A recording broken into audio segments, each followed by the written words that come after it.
দিদিয়াকে ছাড়, নাহলে আমি কিন্তু I will bloody kill you. Victor, দিদিয়াকে ছাড়, দিদিয়াকে ছাড়।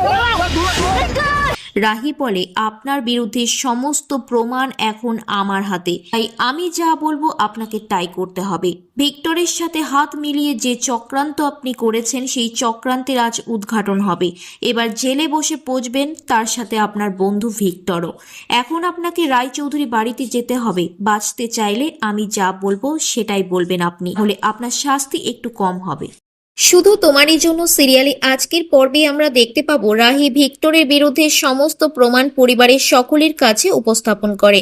ভিক্টরের বন্ধুর সাথে যা যা কথা হয়েছিল সব কিছুই রেকর্ড হয়েছিল। সেই রেকর্ডটা সকলকে শোনাতে থাকে রাহি। রাজীব বাবু তো একদম অবাক হয়ে যায়, সাথে পরিবারের সকলেই চমকে ওঠে ভিক্টরের এই কাণ্ড কারখানা শুনে। রেকর্ডিংয়ে শোনা যায় রাহি লোকটিকে বলে, আপনি রায়চৌধুরী ইন্ডাস্ট্রির এই টেন্ডারটা কি করে পেলেন? লোকটি উত্তরে বলে, আমি রাজীব রায়চৌধুরীর মুখের সামনে থেকে এই টেন্ডারটা ছিনিয়ে নিয়েছি।